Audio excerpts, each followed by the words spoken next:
Hey guys, I'm Tom from Croatia, and in the last couple of years, the world has been my home.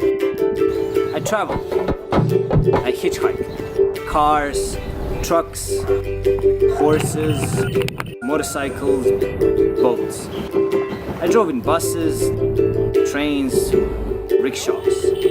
I worked odd jobs. I spent time with locals. I volunteered. I became a monk. Just kidding. I sailed across the Indian Ocean. I tried things that I never tried before. I've seen things that I will remember as long as I live. And all that with almost no money.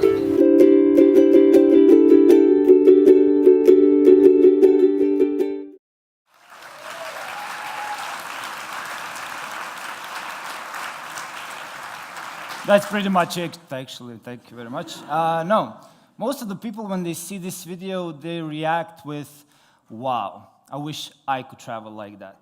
And the thing is, most of us actually can. Before I started traveling, as Andrew said, I was a stockbroker working 9 to 5. I had a lot of money. And then the crash came, 2008. I lost my job, I lost the money, and I lost the meaning. At that time, I discovered one website called Couchsurfing. I don't know how many of you guys heard about Couchsurfing. Okay, how many of you haven't heard about Couchsurfing? Okay, for you guys, it's an internet website that allows you to host travelers in your own home, and at the same time, it allows you to stay in other people's homes while you're traveling yourself. When I was hosting people in my apartment, over 150 of them, by listening to their stories and seeing the spark in their eyes, my thought was, wow, I wish I could travel like that. But I was afraid. The world is a very dangerous place, at least according to the media, our education, our family, church, and so on. I was afraid of leaving my comfort zone and going by myself into the unknown world. And I was also afraid of not having any money. And then the people that I hosted in my apartment told me two amazing things. First of all, you don't have to be brave to travel. You just have to have a little bit of courage to start, to leave. And the other thing they told me is that you don't have to be rich to travel. Actually, all expenses while you're traveling fall into three major categories. First is transportation, to get from point A to point B. The other thing is accommodation, and the last is everything else, food, drinks, and so on. And they told me if you minimize those three expenses to some minimum, it can be actually cheaper to travel than live in your own city.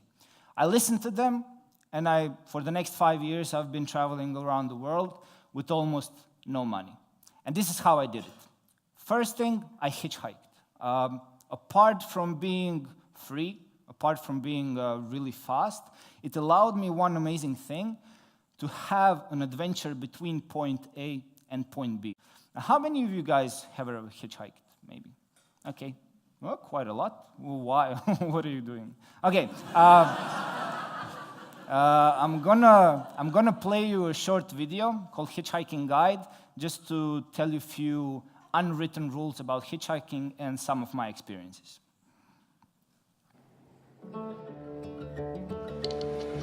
When it comes to hitchhiking, everything is about using common sense. First, to start, you have to get out of the cities or villages or wherever you live, and start hitchhiking. So you have to be on the right road and going the right direction, and it's really basic thing. Lesson number 2, stick up your thumb. Probably most of you have it, so just do this. I've been searching. Hitchhiking lesson number 36.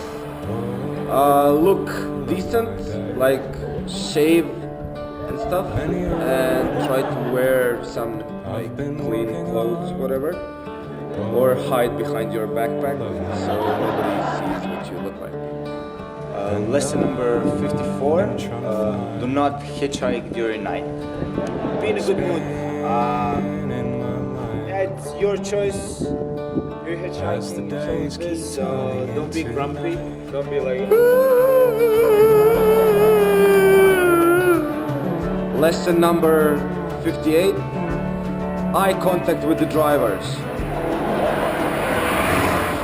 See, this one nearly stopped. So yeah, don't hitchhike alone. I have a friend that I hitchhike with. Meet Maria Juana. This is she. Lesson number 21, talk with the drivers when you're in the car, because that's the only way you can repay them. They would like to hear some interesting stories if you have one, yeah? If not, just listen to their story. That's sometimes enough. Lesson number 9, fasten your seatbelt if you have one. Hitchhiking lesson number 62. When the driver is asleep, take over. Be always happy, you know, like you're hitchhiking, it's your choice, and why don't you sometimes look around? Be patient, and don't expect people will stop, because you'll be wrong at 99.74% of cases.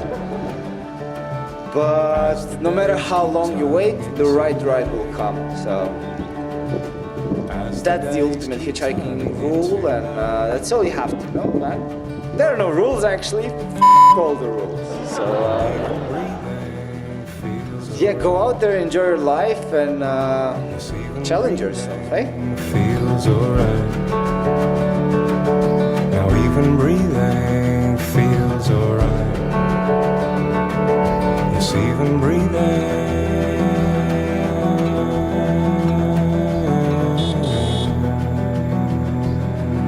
feels alright.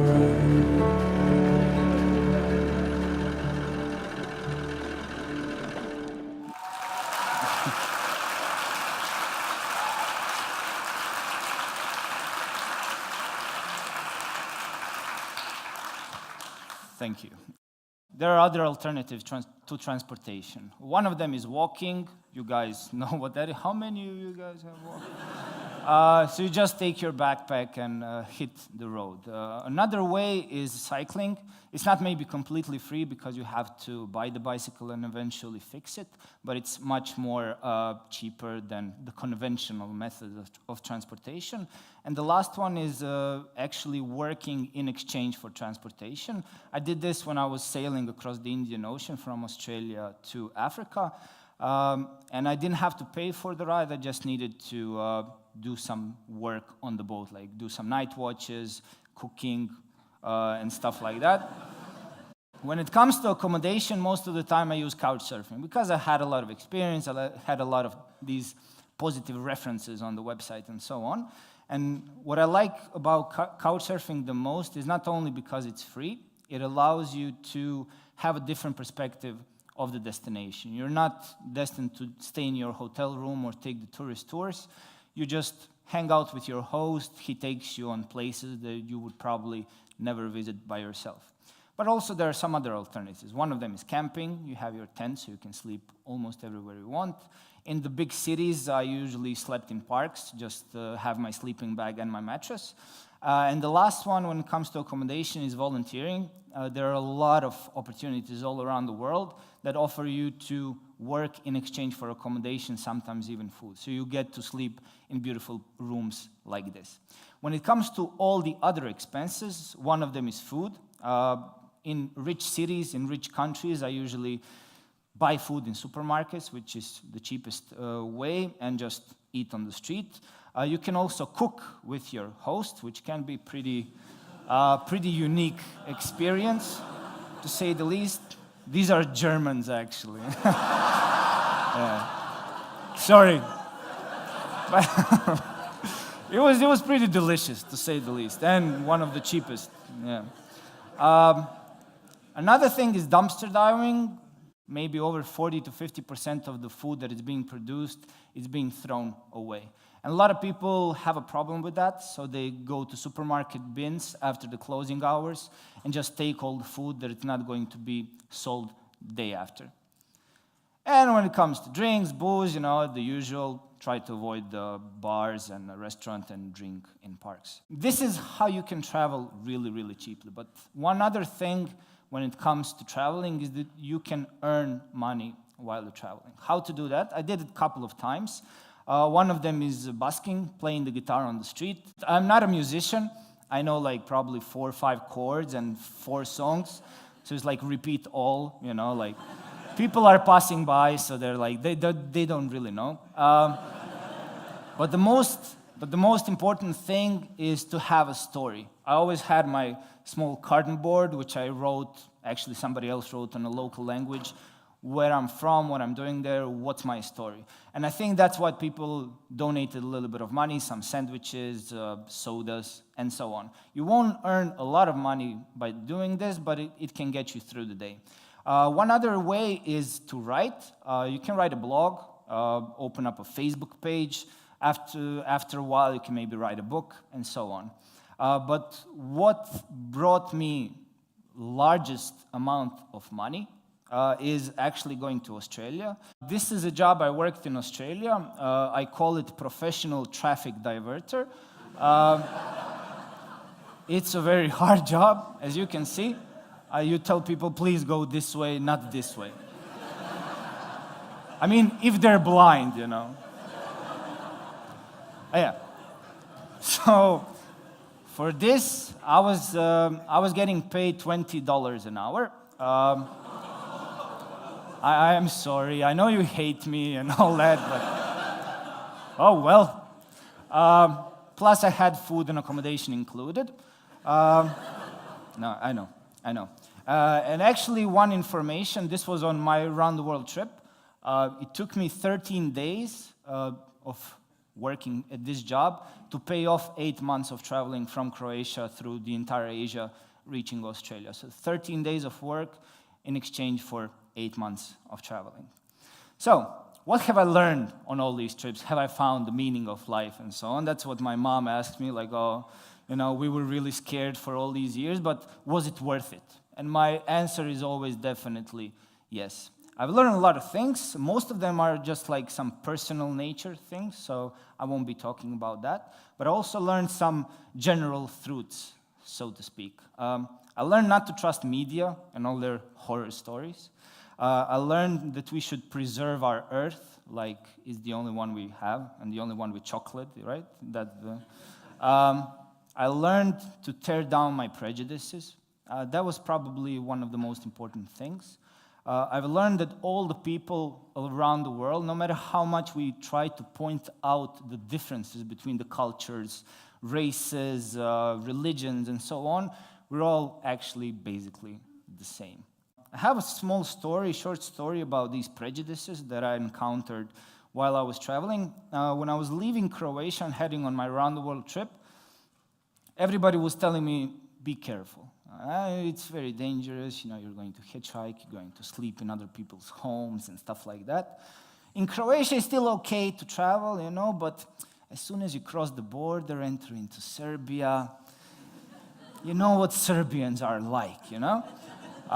Be very, very careful, somebody might kill you. And I'm like, okay, thank you for the warning. And I crossed the border, enter into Serbia, amazing adventures, amazing people I met, people picking me up, taking me out, sleeping in their homes, really, really amazing experiences.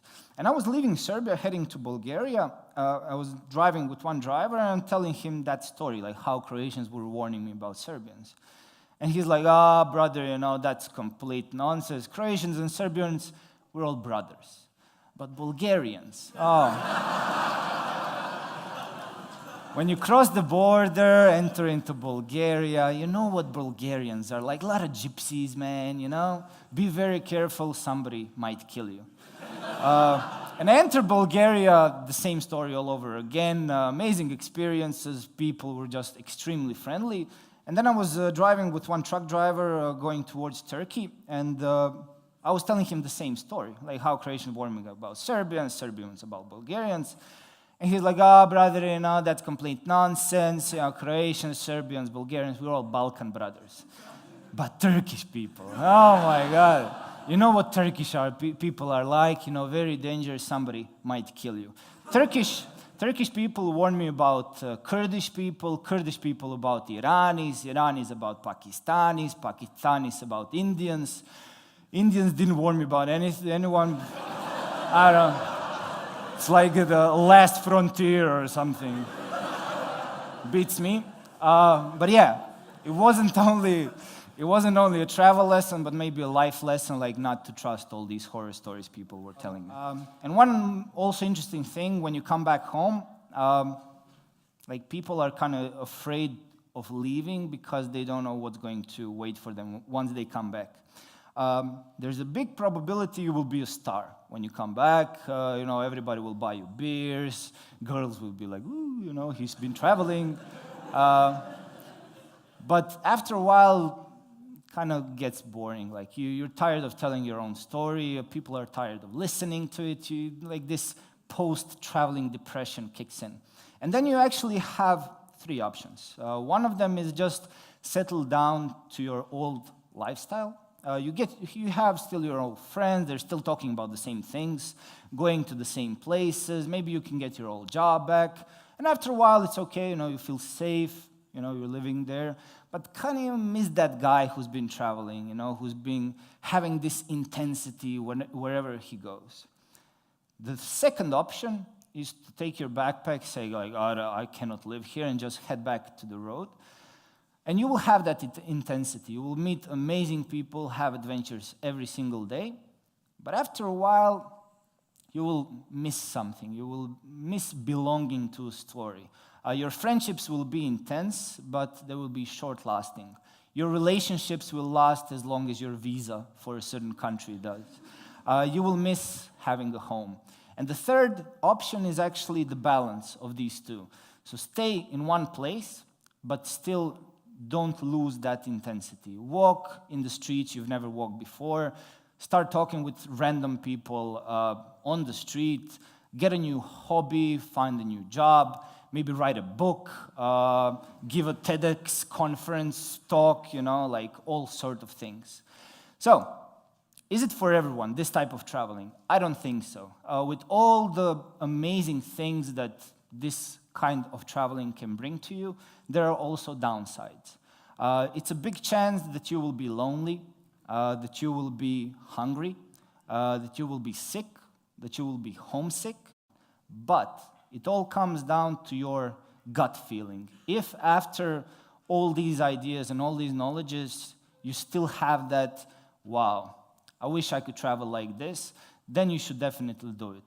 Then you should forget about your fears, disregard the fact that you're broke, and just leave, head to the road.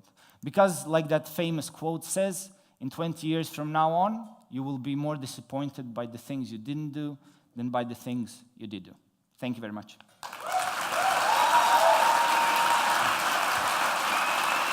Good job.